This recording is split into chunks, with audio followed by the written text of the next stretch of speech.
TV ప్రేక్షకులకు నమస్కారం. రుద్రాక్షలు సందేహాలు కార్యక్రమానికి స్వాగతం. ఈనాటి మన కార్యక్రమంలో మనతో పాటు ఉన్నారు ప్రముఖ రుద్రాక్ష నిపుణులు, వేదగణిత శాస్త్రవేత్త, ఎన్నో జాతీయ అంతర్జాతీయ గ్రహీత డాక్టర్ పాండురంగారావు గారు. ప్రేక్షకులందరికీ శుభ సోమవారం. ఇక గురుగారితో మాట్లాడాలి అనుకునేవారు, ముఖ్యంగా రుద్రాక్ష ధారణకు సంబంధించిన సందేహాలు, సమస్యలు ఏమన్నా నమస్ నోట్ చేసుకోండి. గురుగారు మీ అందరితో మాట్లాడడానికి లైవ్ లో సిద్ధంగా ఉన్నారు. కార్యక్రమాన్ని మొదలు పెడదాం. ఓం నమ శివాయ గురుగారు. ఓం నమ శివాయ. శుభోదయం, శుభ సోమవారం. వినాయకుడి నవరాత్రులు సందర్భంగా భాద్రపద శుద్ధ నవమి సోమవారము. రైట్, మంచి కథ ఎప్పటిలాగే చెప్పుకుందాం. అందరికీ భాద్రపద మాస శుభాకాంక్షలు తెలియజేసుకుంటూ, ఇంతకుముందు మన భీష్ముడి గురించి చెప్పాం. అంపశయ మీద ఉన్నప్పుడు విష్ణు సహస్రనామం గురించి, తర్వాత మనం ఆ స్ఫటికం కూడా చూపించడం జరిగింది. ఇవాళ ఆయన అంపశయ మీద ఉన్నప్పుడు అనేక విషయాలు అడుగుతూ ఉంటారు. ధర్మరాజు కానీ, ఇంకొకరు కానీ, కృష్ణుడు కానీ. ఆయన అంటే పెద్దవాడు, కురువృద్ధుడు, ఆయనకి తెలియని ఏముంటాయి, రాజనీతి కానీ అవన్నీ అడుగుతూ ఉంటే అప్పుడు ధర్మరాజుని అడగమని చెప్తారు భీముడు, శ్రీకృష్ణుడు వారు, కృష్ణువారు.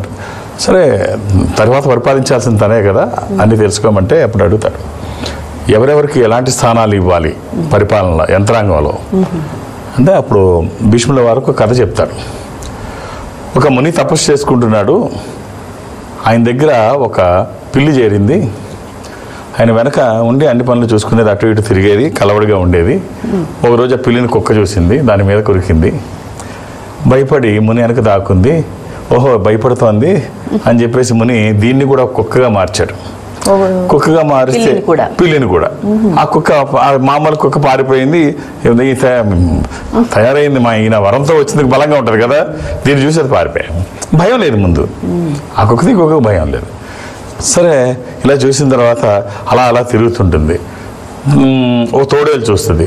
తోడేలుతో దీనికి ప్రమాదం ఉందని చెప్పి నన్ను కూడా తోడేలుగా మార్చమని అడుగుద్ది. కుక్కగా మార్చారు కదా పిల్లిని, తోడేలుగా మార్చమని. సరే, తోడేలుగా మారుస్తాడు. తర్వాత అడవిలో అలా అలా తిరుగుతుంటే పులి దూరం నుంచి కనిపించింది. భయపడి వచ్చేసింది ముందు దగ్గరికి. నాకు దాన్ని చూస్తే భయం వేస్తుంది, నన్ను కూడా పులిగా మార్చేయమని. పులిగా మార్చేస్తాడు. భయం లేకుండా విచ్చలవిడిగా అలా స్వేచ్ఛగా తిరుగుతూ ఉంటుంది. ఓ రోజు సింహం కనపడుతుంది. అమ్మ, ఇది అడవికి రాజు, నాకు ఇది దొరికితే చాలు, ఇంకేం అక్కర్లేదు, నేను ఎవరికి భయపడక్కర్లేదు, ఏనుగు కుంభస్థలాన్నైనా కొట్టుకు తినొచ్చు, దీనికంటే గొప్పది ఏమి ఉండదు. ఆయన దగ్గరికి వచ్చి, అయ్యా ఇన్ని చేశారు, ఫైనల్గా నన్ను అడవికి రాజు, మృగరాజుగా చేసేసేయండి సింహంగా అంటే, అలాగే దాన్ని సింహంగా మార్చేస్తాడు. ఇక నాకు ఎదురు లేదు, నేనే రాజుని, నన్ను శాసించేవాళ్ళు, నన్ను భయపెట్టేవాళ్ళు ఎవరు లేరు, కాబట్టి అన్నిటికీ నేనే గొప్పవాడిని అని చెప్పేసి అలా గర్వంగా తిరుగుతూ అంతవరకు బాగానే ఉంది. ఒకసారి తనకి మైండ్లో ఆలోచన వస్తుంది, ఇప్పుడు ఏమీ లేని నన్ను ఒక పనికి మాలిన పిల్లి దగ్గర నుంచి అడవి రాజు వరకు, సింహం వరకు, మృగరాజు వరకు తీసుకొచ్చాడు ముని. రేపు పొద్దున నాలాగే ఇంకెవరి మీదైనా జాలి పడవచ్చు, నాకంటే బలమైంది కానీ, నాతో సమానమైంది కానీ చేస్తే నా పరిస్థితి డౌన్ అయిపోద్ది, కాబట్టి నాకు పొజిషన్ వచ్చింది, ఇంకా తనతో పని లేదు, కాబట్టి తను చంపేద్దాం, మునిని చంపేద్దాం అనే ఆలోచన వచ్చి ఆయన దగ్గరికి వెళ్తుంది. ఇప్పుడు పనికి మాలిన పిల్లి దగ్గర నుంచి అడవికి రాజు వరకు చేసిన ఆయనకి మనసులో ఏముందో తెలీదా, అందుకని చెప్పేసి దాన్ని మళ్ళీ పిల్లిగా మార్చేస్తాడు, మంత్రజలం వేసి పిల్లిగా మార్చేస్తాడు. ఈ కథ మనకి ఏం చెప్పదలుచుకున్నాడంటే భీష్ముల వారు ధర్మరాజుతో, అనర్హులకి అధికమైనటువంటి పీఠం వేస్తే, అంటే కనకపు సింహాసనం అంటారు కదా, అనర్హులకి అధికారాలు ఇస్తే ఇలాగే ఏడుస్తాయి. వాళ్ళకి తెలియదు, అత్యాశతో పాడు చేస్తారు, వాళ్ళు పాడవుతారు, ఇతరులని పాడు చేస్తుంటారు. కాబట్టి అర్హులకు మాత్రమే అవకాశం ఇవ్వమని బలంగా చెప్తారు. సో మనం కూడా అదే గుర్తుపెట్టుకోవాలి. తర్వాత అర్హులైన వారికి ఎవరెవరికి ఏమేమి అప్పచెప్పారో చెప్పండి నెక్స్ట్ ఎపిసోడ్. తప్పకుండా. సరే, ఇప్పుడు చాలా మంది అనుకుంటారు, భీష్ముల వారి విషయంలో అదే అనుకుంటారు, అరే కర్ణుడు అంతటి వాడిని అర్ధరథుడిగా ఉండమన్నాడు. ఇప్పుడు అర్హులు అనర్హులు అంటే ఎవరు అర్హులు, ఎవరు అనర్హులు? కర్ణుడు ఎందుకు అనర్హుడు? అర్ధరథుడిగా ఉండడం ఏంటి? ఇన్ని గొప్ప గుణాలు ఉండేటువంటి కర్ణుడు అంటే పక్షపాతం కాదా, పాండవ పక్షపాతం కాదా? ఇంత గొప్ప వీరుడిని అర్ధరథుడిగా ఒక మామూలు సైనికుడిగా ఎలా వెళ్ళమంటాడు? అంటే భీష్ముల వారి ఆలోచన ఏమిటంటే, ఇక్కడ ఇంకొక రకంగా మీరు ఆలోచించండి. ఎంతసేపు కర్ణుడిని గొప్పవాడు అంటున్నారు, కాదనట్లా, కర్ణుడు గొప్పవాడే, నో డౌట్. అయితే ఇక్కడ ఏం జరిగింది, కర్ణుడు నేర్చుకున్న విద్యలన్నీ వృధా అయిపోయాయి. ఎవరి దగ్గర ఏమి నేర్చుకుంటే శాపగ్రస్తుడే అన్నీ పోయాయి. ఆఖరికి పరశురాముల వారి దగ్గర నేర్చుకునేది కూడా పోయాయి. మంత్రం ఎప్పుడైతే ప్రకటించాల్సిన సమయంలో అవి మర్చిపోయాడు. ఆఖరికి భూదేవి శాపం, బ్రాహ్మణుడి శాపం, ఆ శాపం, ఈ శాపం, మొత్తం తను నేర్చుకున్న విద్యలన్నీ పోయాయి. ఎలాంటి అర్హతలు లేవు. ఇక పుట్టుకతో తను చాలా గొప్పవాడు, వీరుడు, గొప్పవాడు. ఎలాగా కవచకుండలాలతో పుట్టాడు కాబట్టి అయ్యి ఇంద్రుడు తీసుకుపోయాడు. పుట్టుకతో వచ్చిన బలాల ఇంద్రుడు తీసుకుపోయాడు. తను పెద్ద నేర్చుకున్న విద్యలు బలాలన్నీ కూడా శాపగ్రస్తులైపోయాయి. మొత్తం ఏముంది ఇంకా? విజయం ఎట్టి పరిస్థితుల్లో తనకి రాదు, ఆఖరి నిమిషంలో పోతుంది. తన అర్హతలు ఏమున్నాయి? ఒక మామూలుగానే చేయమన్నాడు. సో పెద్దవాళ్ళు ఏం చెప్పినా, అంటే ఇది ఒక కోణంలో ఆలోచించమంటున్నా, పెద్దవాళ్ళు ఏం చెప్పినా దానికి ఒక రీజన్ ఉంటుంది. కాబట్టి అర్హత అనర్హత ఏమిటనేది దానికి కొలమానాలు ఉంటాయి. రైట్ గురుగారు, బాగుంది.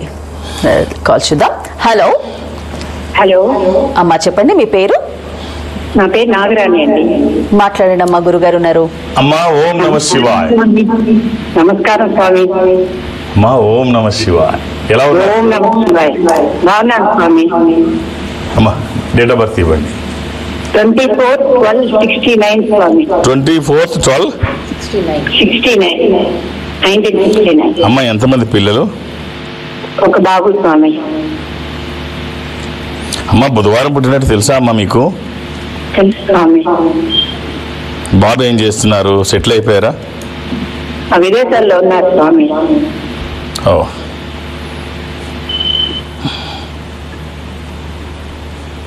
అమ్మా, ఆ రోజు మీరు పౌర్ణమి రోజు అని గుర్తు తెలుసా అమ్మా మీకు? పౌర్ణమని తెలియదు, బుధవారం 12/5 అని తెలుసు స్వామి. ఆ రోజు పౌర్ణమి కూడా. అమ్మా ఎక్కడుంటారు మీరు? ఇది మీ స్వామి. అమ్మ ఒక్క రుద్రాక్ష చెప్తాను, వీలైతే వేయండి.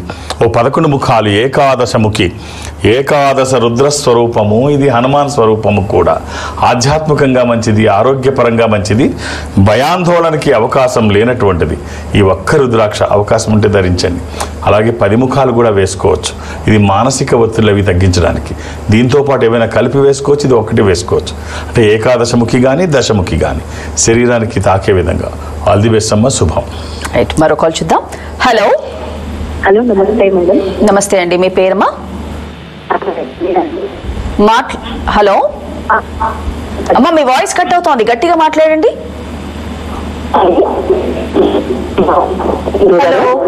హలో హలో హలో హలో అమ్మ చెప్పండి. ఓకే, ఇక ఈరోజు సోమవారం మాకు చూపించే అరుదైన రుద్రాక్ష గురుగారు. ఇది గౌరీ శంకర్. చాలా మంది రుద్రాక్ష గురించి వినుంటారు, చూసి ఉంటారు. కానీ ఇందులో ఉన్న గొప్పతనం ఏమిటంటే, అంటే గౌరీ శంకర్ అంటే అర్థం ఏమిటంటే శివుడు పార్వతి కలిసిన జంట రుద్రాక్ష. ఇది అన్యోన్య దాంపత్యానికి, సంతానానికి ఒక గొప్ప రుద్రాక్షగా చెప్పుకుంటారు. సో ఈ రుద్రాక్ష ఒక 2 రుద్రాక్షల కలయిక. జనరల్గా 2 రుద్రాక్షలు కలిస్తే ఇది గౌరీ శంకర్, శివ పార్వతులు. అలాగే ఈ 2 రుద్రాక్షల గొప్పతనం ఏమిటంటే, ఒకటి 9 ముఖాలు కలిగిన రుద్రాక్ష, అంటే అమ్మవారి స్వరూపం, నవముఖి నవశక్తి స్వరూపం. ఇంకోటి 11 ముఖాలు కలిగిన రుద్రాక్ష. 2 కలిసే ఉంటాయి. మనం ఇటు చూస్తే కనిపిస్తుంది. కరెక్ట్, 2 కలిసి మధ్యలో లైన్ కనిపిస్తుంది. అంటే 2 కలిపితే 20 ముఖాలు రుద్రాక్ష అంటారు.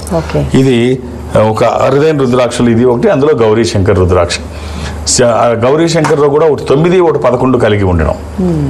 ఒకటి 13, ఒకటి 7 ఇలా కాకుండా, లేకపోతే 5 ఇలా 5 ముఖాలు 5 ముఖాలు కలిసి ఇలా కాకుండా 9 ఒకటి 11 ఒకటి కలిసి ఉండ. అంటే ఏకాదశ రుద్ర స్వరూపము అండ్ శక్తి స్వరూపము 2 కలిసిన ఒక జంట రుద్రాక్ష. ఇది ఒక మంచి రుద్రాక్ష. చూసిన వాళ్ళందరూ ధన్యులు. ఎక్కడ డిస్టర్బెన్సెస్ లేకుండా కుటుంబంలో హ్యాపీగా ఉంటారని చెప్పడానికి ఈ రుద్రాక్ష. ఇది పూజా గదిలో పెడతారు, పూజా మందిరంలో జనరల్గా. సంతాన సమస్యలు ఉన్నప్పుడు కూడా ఇదే పెట్టుకుంటారు. అంటే మెడికల్గా 1% అవకాశం ఉన్న 100% సంతానానికి అవకాశం ఉంది అని చెప్పేటువంటి రుద్రాక్ష. నేను అంటే అతిశయోక్తి కాదు, అనవసరంగా నేను మాట్లాడిన కానీ ఇది మామూలు రుద్రాక్షే, ఖరీదైంది కాదు, మామూలు రుద్రాక్ష. సంతానం లేని వాళ్ళకి నిజంగా నా అనుభవంలో నేను చెప్తున్నాను, ఇది వచ్చిన తర్వాత అంటే మెడికల్గా అన్నీ బాగున్నప్పుడు, ఛాన్స్ లేనప్పుడు ఇది సంతానం కలగట్లేదు అనుకునేటువంటి వాళ్ళకి 100% నేను ఎన్నో చూశాను, ఎన్నో మిరాకిల్స్ చూశాను, ఎన్నో మిరాకిల్స్. ఇక పుట్టరు, వయసు అయిపోయింది, డాక్టర్లు ఎవరైనా పెంచుకోమని చెప్పినప్పుడు కూడా ఇలాంటివి ఎన్నో. ఈ మామూలు రుద్రాక్ష ఎన్నో అద్భుతాలు చేసింది. నా సుదీర్ఘ అనుభవంలో నేను చాలా చూశాను. కాబట్టి ఒక మంచి రుద్రాక్షను చూశారు, అందరూ హ్యాపీగా ఉండాలని కోరుకుందాం. అంతే. రైట్, మరో కాల్ చూద్దాం. హలో హలో, చెప్పండి మీ పేరు? నా పేరు సందీప్ సాగర్ అండి. మా పాప గురించి తెలుసుకోవాలనుకుంటున్నాను. మాట్లాడండి, గురుగారు ఉన్నారు. హలో, గురుగారు నమస్కారం అండి. నమస్కారం అండి. గురుగారు ఏం లేదు, మా పాప 14/3/2018 పుట్టింది. 2018. ఓకే, 2018. 2018 కొంచెం జిడ్డు బాగా చేశారు, హారం బాగా, పేరు న్యాయ అని పెట్టిన. వీళ్ళకి ఏమి జాతక పరిశీలన అవసరం లేదండి. సింపుల్గా ఒక అష్టముఖి రుద్రాక్ష, ఇది గణపతి స్వరూపం. విఘ్నాలు లేకుండా ముందుకు వెళ్ళడానికి, నిర్విఘ్నంగా అన్ని పనులు చేసుకోవడానికి, కెరీర్ కోసము, ఎడ్యుకేషన్ కోసం, ఇది వాక్కుకి సంబంధించి, నాలెడ్జ్కి సంబంధించి ఈ ఒక్క రుద్రాక్ష వేయండి. ఎలాంటి రెస్ట్రిక్షన్స్ లేవు. ఇది వచ్చిన తర్వాత చాలా బాగుంటుంది. ఇది ఒక మామూలు రుద్రాక్షే, వచ్చే ఫలితం మాత్రం ఒక అద్భుతం. All the best. అలానే ఏది పడితే అది వేయకండి. దురదృష్టం, రుద్రాక్షల్లో 100కి 99 నకిలీయే ఉంటాయి. ఒక్కటైనా మంచిది వేయండి, ఆ ఫలితం చాలా బాగుంటుంది. శుభం. ఓకే, మరో కాల్ చూద్దాం. హలో అమ్మా, చెప్పండి అమ్మా మీ పేరు? లావణ్య. మాట్లాడండి అమ్మా, గురుగారు ఉన్నారు. అమ్మా ఓం నమ శివాయ్. ఓం నమ శివాయ. గురుగారు నమస్కారం. అమ్మా డేట్ ఆఫ్ బర్త్? 18వ డేటు 5వ నెల 1995 నైట్ 9:05. ఎవరిదమ్మా ఇది? బాబుని పెట్టి గురించి అమ్మా గురువారం పుట్టినట్టు తెలుసా అమ్మా? బేస్తవారం. తెలియదు గురువు. ఎంతమంది పిల్లలు మీకు? 2. ఇది పంచమి కృష్ణపక్షము, బహుళ పంచమి గురువారము. ఇది మకర రాశి, శ్రవణ నక్షత్రము. ఈ అబ్బాయికి మీరు ఇవ్వాల్సిన రుద్రాక్ష ద్వాదశముఖి కానీ అష్టముఖి కానీ. ఈ ద్వాదశముఖి 12 ముఖములు కలిగిన ఈ రుద్రాక్ష ద్వాదశ ఆదిత్య స్వరూపం, అంటే సూర్య స్వరూపము. ఉన్నతమైన స్థితి కోసము, అనారోగ్య సమస్యలు లేకుండా బ్రైట్ ఫ్యూచర్ కోసం. అది కుదరకపోతే అష్టముఖి గణపతి స్వరూపం. రెండిట్లో ఏదైనా ఒక్కటి వేయండి. వేసిన తర్వాత చాలా బాగుంటుంది. మీ ఆశీర్వచనము, వాళ్ళ ప్రయత్నము, ఈశ్వరానుగ్రహము. All the best. ఓకే, ఈ వారం క్యాంప్స్ గురుగారు? విజయవాడ. మొన్న వెళ్ళలేకపోయాను లాస్ట్ వీక్.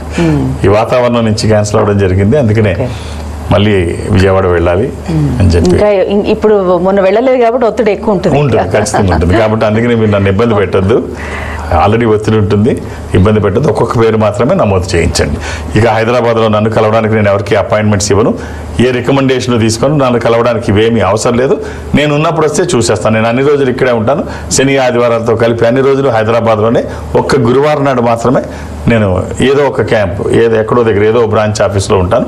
అది సౌత్ ఇండియాలో మాత్రమే. సో అలాగే దూర ప్రాంతాల నుంచి కూడా ఇక్కడి వరకు రావక్కర్లేదు. ఈ సంస్థ అన్ని చోట్ల ఉంటుంది. ఈ సంస్థ ఉన్న దగ్గరికి మీరు వెళితే వాళ్ళు నాతో మాట్లాడించే ప్రయత్నం చేస్తారు. అంటే అది సౌత్ ఇండియాలో మీరు ఎక్కడైనా ఉంటే. అది బెంగళూరు అనుకోండి, ఇన్ఫాంట్రీ రోడ్లో ఈ ఆఫీస్ ఉంటుంది. మీరు అక్కడికి వెళితే ఒక స్పెషల్ రూమ్లో మిమ్మల్ని కూర్చోబెట్టి, స్పెషల్ స్క్రీన్ ముందు అటు మీరు ఇటు నేను ఎదురుబెదురుగా కూర్చొని మాట్లాడుకునేటువంటి అవకాశం వాళ్ళు కల్పిస్తారు. మాట్లాడే ప్రయత్నం నేను చేస్తాను. ఆ విధంగా నన్ను కలిసిన, హైదరాబాద్ డైరెక్ట్గా వచ్చి నన్ను కలిసిన, లేదు రేపు గురువారం నాడు విజయవాడలో నన్ను కలవాలని అనుకున్నా, ఒక్కొక్క పేరే నమోదు చేయించండి. అర్థం చేసుకొని సహకరించండి. ఓకే గురుగారు, మరో కాల్ చూద్దాం.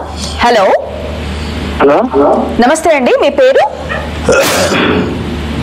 శరత్ బాబు అండి. మాట్లాడండి, గురుగారు ఉన్నారు. డేట్ ఆఫ్ బర్త్ చెప్పండి. ఫిబ్రవరి 7, ఫిబ్రవరి 7, 1998. ఎవరిదండి ఇది? మా చెల్లి.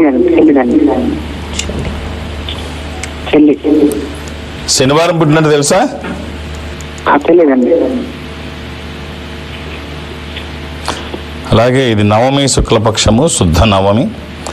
ఇది వృషభ రాశి, కృతిక నక్షత్రము, 4వ పాదము. ఈ అమ్మాయికి మీరు ఇవ్వాల్సిన రుద్రాక్ష నవముఖి కానీ అష్టముఖి కానీ.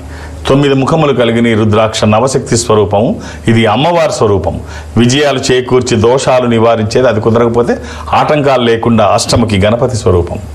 ఏదన్నా ఒక్కటి చాలు. 24/7 ఎప్పుడూ వేసుకోవచ్చు, ఎలాంటి నియమాలు లేవు. ఓకే, చాలా వరకు ఇంట్లో పెద్దవాళ్ళందరూ కూడా అన్ని బాధ్యతలు అయిపోయిన తర్వాత ఇంకా లాస్ట్కి ఇక్కడ కాశీ వెళ్ళొద్దామని అనుకుంటారు. ఏదన్నా ఉన్నా కానీ అక్కడ వదిలేసాడు, అంటే ఈ కాయ ఫలం వదిలేసేసి రావడం అంటుంటారు. నేను అది వదిలేసాను, కాయల్లో ఫలాల్లో ఇది వదిలేసాను చెప్తుంటారు. అసలు దాని నిజమైన అర్థం ఏమిటి అసలు?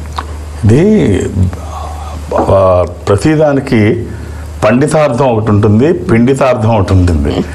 అంటే పదచ్ఛేదం చేస్తే ఒక రకమైన అర్థం వస్తుంది, పదాన్ని కలిపితే ఒక రకమైన అర్థం వస్తుంది.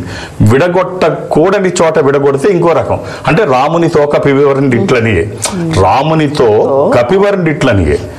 ఆ పీ ఇటు తీసుకొచ్చి కలిపితే రామునితో, ఆ కా కలిపితే రాముని తోక పివివరునిట్లనియే. సో అర్థమే మారిపోతుంది. అలాగే కొన్ని పదాలని మనం విన్నప్పుడు చూసినప్పుడు వాటి అసలైన అర్థం వేరుగా ఉంటుంది, మనం తీసుకునే అర్థం వేరుగా ఉంటుంది. ఇక్కడ కాశీలో కాయోఫలము అంటే దీని అర్థం ఏమిటంటే కాయాపేక్ష ఫలాపేక్ష అన్నారు. కాయోఫలము వదిలేయమని లేదు. కాయాపేక్ష అంటే శరీరం మీద ఆపేక్ష, కాయాపేక్ష. ఫలోపేక్ష అంటే ఫలాపేక్ష లేకుండా నిస్వార్థంగా. విశ్వేశ్వరుడు ముందు నువ్వు వెళ్ళినప్పుడు ఇలాంటివి ఏమీ లేకుండా ఆయన అన్నీ ఇస్తారు, నువ్వేమీ ఆయన అడగక్కర్లేదు. ఇలాంటి ఆపేక్షలు ఏమీ లేకుండా కాయాపేక్ష ఫలాపేక్ష అంటే ప్రతిఫలం ఆశించకుండా ఆయన దగ్గర నిల్చో. కాయాపేక్ష లేకుండా, కాయం అంటే శరీరం. సో కాయాపేక్ష ఫలాపేక్ష అంటే ఇప్పుడు ఇలా ఉండమంది మనం అర్థం చేసుకోవడంలో తేడా. ఒకడు భోజనం చేస్తున్నాడంట పెళ్లి మండపంలో. భోజనం చేస్తుంటే పక్కనున్న ఆయనకు అనుమానం వచ్చి ఎన్ని గంటలు తింటాడు వీడు, ఏమయ్యా ఎంత తింటావు అని అడిగాడంట. నాకు ఇబ్బందిగానే ఉందండి, ఏం చేస్తాను, డిన్నర్ టైం 7 to 10 అన్నారు, ఇంకా 10 అవ్వట్లేదు. అంటే 7 గంటల నుంచి కూర్చొని 10 గంటల వరకు తినాలనుకుంటున్నాడు. డిన్నర్ టైం 7 to 10 అంటే. సో కాబట్టి అది మనం తీసుకోవడంలో ఉంటుంది, అంతే, మనం తీసుకోవడంలో ఉంటుంది. అక్కడ వాళ్ళు రాశారు కరెక్ట్ 7 to 10 అని. దాని అర్థం చాలా వరకు పెద్దవాళ్ళు మనకు బాగా ఇష్టమైంది అక్కడ అంటే ఒక కూరల్లో వంకాయని, పళ్ళలో సపోటా అని అర్థం చేసుకోకుండా ఇలా వదిలేసి వచ్చిన వాళ్ళది ఏంటి మరి? అది రాంగ్, వాళ్ళ ఆలోచనే తప్పు. అలా వదిలేమని ఎక్కడ లేదు. చాలా మంది ఏం చేస్తున్నారంటే, ఒక ఆమె నాకు చెప్పింది ఎంత బాధాకరమైన విషయం అంటే, సరే వంకాయ వదిలేసిందంట, అన్ని కూరల్లో వంకాయ బాగా ఇష్టం, స్వీట్ ఏదో చెప్పింది నాకు గుర్తులేదు, స్వీట్ వదిలేసింది, అన్ని బాగానే ఉన్నాయి, ఏదో అందులో ఒకటి అందులో ఒకటి అందులో వదిలేసింది. తనకి బాగా ఇష్టమైన మనవరాలతో మాట్లాడడం మానేసిందంట. అదేమిటి? ఇష్టమైన అన్ని వదిలేయాలని. అది చాదస్తానికి అంతం లేకుండా పోతుంది. సో అతి సర్వర్త వర్జేత, ఎంతవరకు మనం ఏది తీసుకోవాలో అంతవరకే తీసుకోండి. ప్రతిదీ దాన్ని పెద్దది చేసి భూతత్వంలో చూసి విపరీతార్థాలు తీసుకొని మీకు మీరే నిర్ణయాలు తీసేసుకొని, సో అలా ఎక్కడ ఏ శాస్త్రము ఏ ధర్మము అలా ఉండదు. ఇబ్బంది పెట్టే విధంగా ఏ ధర్మము ఏ శాస్త్రము ఉండదు. మానవాళికి ఉపయోగపడే విధంగా మాత్రమే ఉంటుంది. నేను అనేక సార్లు చెప్పాను, ఆచరణ యోగ్యము కానిదేది ఆచారము కాదు, ఆచరించగలిగేది మాత్రమే ఆచారం. భగవంతుడు ఎప్పుడు కూడా నిన్ను నీ శరీరాన్ని కష్టపెట్టుకునో, నేను ఇబ్బంది పడో, నన్ను కొలవమని ఏ భగవంతుడు చెప్పడు. మనం కాన్సన్ట్రేషన్ కోసం కొన్ని చేస్తాం, ఉపవాసాలని అవని ఇవని, అది కూడా అతిగా ఉండకూడదని చెప్తారు. అంతే. కాబట్టి కాయాపేక్ష ఫలాపేక్ష అంటే దాని అర్థం ఇది, కాయ పండు వదిలేమని కాదు. రైట్ గురుగారు. కాల్ చూద్దాం. హలో హలో, ఏమండి లైన్ లో ఉన్నారా? హలో, నమస్కారం అండి. నమస్కారం అండి, మాట్లాడండి. గురువు గారు ఉన్నారు. హలో, నమస్కారం గురువు గారండి. నమస్కారం అండి, ఎలా ఉన్నారు? ఓం నమ శివాయ్. బాగున్నానండి. అది మా అక్కయ్య గురించి అడుగుదామని చేశామండి. అక్కయ్య గారు చాలా ఆర్థికంగా ఇబ్బంది పడుతున్నారండి. ఒంట్లో కూడా కొంచెం ఆరోగ్యపరంగా కూడా బాగోట్లేదు. అయ్యా ఒకసారి డేట్ ఆఫ్ బర్త్ ఇవ్వండి.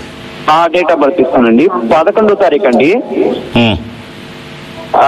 9వ నెల 1986 అండి, తెల్లవారుజామున.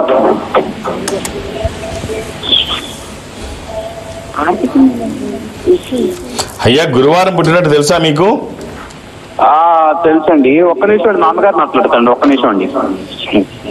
హలో గురువు గారు, నమస్కారం అండి. అమ్మా ఓం నమ శివాయ్. అమ్మ గురువారము, ఇది సప్తమి, శుక్లపక్షము, శుద్ధ సప్తమి.